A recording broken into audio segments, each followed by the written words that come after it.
আসসালামু আলাইকুম। ষষ্ঠ শ্রেণীর কবিতার নতুন একটি টিউটোরিয়ালে সবাইকে স্বাগতম। সুপ্রিয় শিক্ষার্থীরা, আমাদের আজকের কবিতাটি জন্মভূমি, যেটা লিখেছেন রবীন্দ্রনাথ ঠাকুর। শিক্ষার্থীরা, আমাদের ষষ্ঠ শ্রেণীর যে কবিতাটি রয়েছে, জন্মভূমির এই কবিতার যে নমুনা প্রশ্নটি রয়েছে, সেই নমুনা প্রশ্নর বহু নির্বাচনী প্রশ্ন এবং সৃজনশীল প্রশ্নর সমাধান থাকছে আজকের ক্লাসে।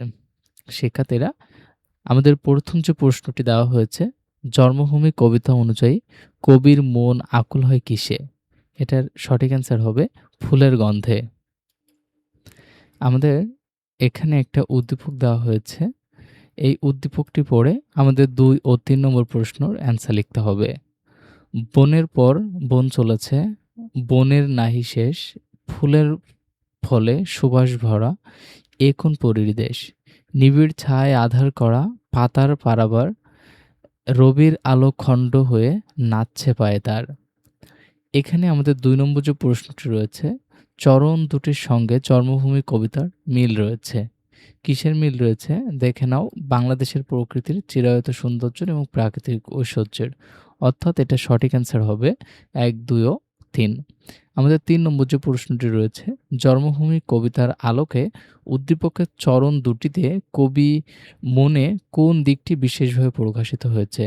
এখানে সঠিক অ্যান্সারটি হবে দেশপ্রেম। শিক্ষার্থীরা, এখন আমরা আমাদের যে সৃজনশীল প্রশ্নটি রয়েছে, এই সৃজনশীল প্রশ্নটির সমাধান করব। প্রথমে আমরা আমাদের প্রশ্নটি একবার পড়ে নিব। এখানে রয়েছে, ধনধান্য পুষ্প ভরা আমাদের এই বসুন্ধরা, তাহার মাঝে আছে দেশ এক, সকল দেশের সেরা। এই যে স্বপ্ন দিয়ে তৈরি, সে দেশের স্মৃতি দিয়ে ঘেরা, এমন দেশটি কোথাও খুঁজে পাবে না কো তুমি, সকল দেশের রানী সেজে আমার জন্মভূমি।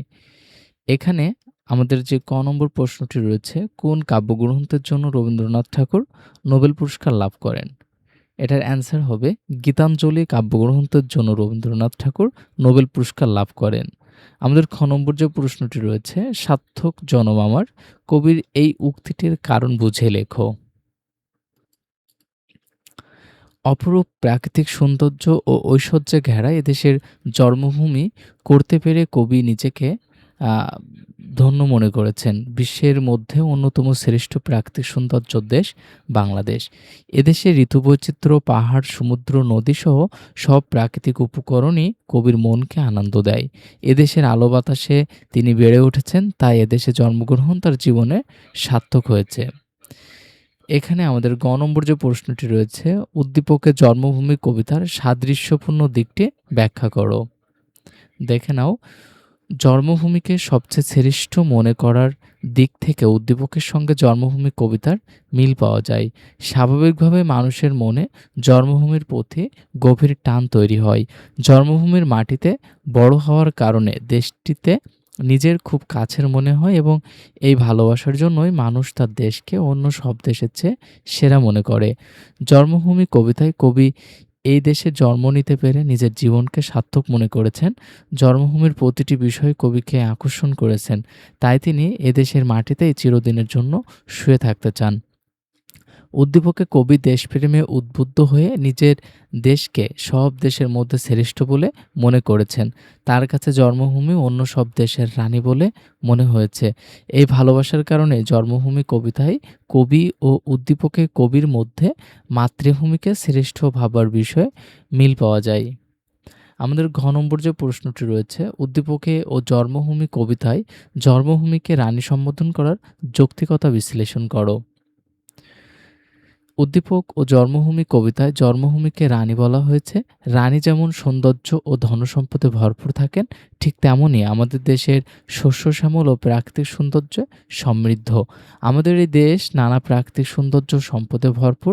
বাংলার প্রাকৃতিক এই সৌন্দর্য ও ঐশ্বর্যের কারণেই এদেশ পৃথিবীর সব দেশের মধ্যে সেরা। উদ্দীপকের শুরুতে পৃথিবীর প্রশংসা করা হয়েছে, এরপর পৃথিবীর সব দেশের মধ্যে বাংলাদেশকে শ্রেষ্ঠ বলা হয়েছে। কবির মনে হয়েছে এদেশের মতো সুন্দর দেশ আর কোথাও পাওয়া যাবে না। জন্মভূমি কবিতায়ও কবি এদেশে জন্ম নিতে পেরে নিজের জীবনকে সার্থক মনে করেছেন। জন্মভূমির অসাধারণ সৌন্দর্যে কবি মুগ্ধ হয়েছেন। কবি মনে করেন জন্মভূমির স্নেহ ছায়ায় বড় হওয়াই তার জীবনের বড় প্রাপ্তি। আমাদের দেশের সৌন্দর্য ও শস্য শ্যামলের যে প্রাচুর্য আছে তা রানীর সঙ্গে মিল খুঁজে পাওয়া যায়। তাই উদ্দীপক ও কবির কবিতায় জন্মভূমিকে রানী বলা একেবারে যুক্তিসঙ্গত হয়েছে। শিক্ষার্থীরা এই ছিল তোমাদের যে চারুপাঠ বইয়ের জন্মভূমি যে কবিতাটি রয়েছে সেই কবিতাটির আ বহুনির্বাচনী প্রশ্ন এবং সৃজনশীল প্রশ্নটির অ্যান্সার।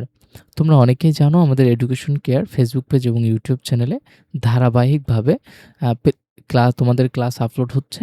তোমরা তোমাদের প্রয়োজনীয় ক্লাসটি চ্যানেলের মধ্যে ঢুকে প্লেলিস্ট ক্লিক করে তুমি তোমার প্রয়োজন মতো ভিডিওটি দেখে নিতে পারো। দেখা হচ্ছে পরবর্তী কোনো ক্লাসে। সে পর্যন্ত সকলেই ভালো থাকো, সুস্থ থাকো। আল্লাহ হাফেজ।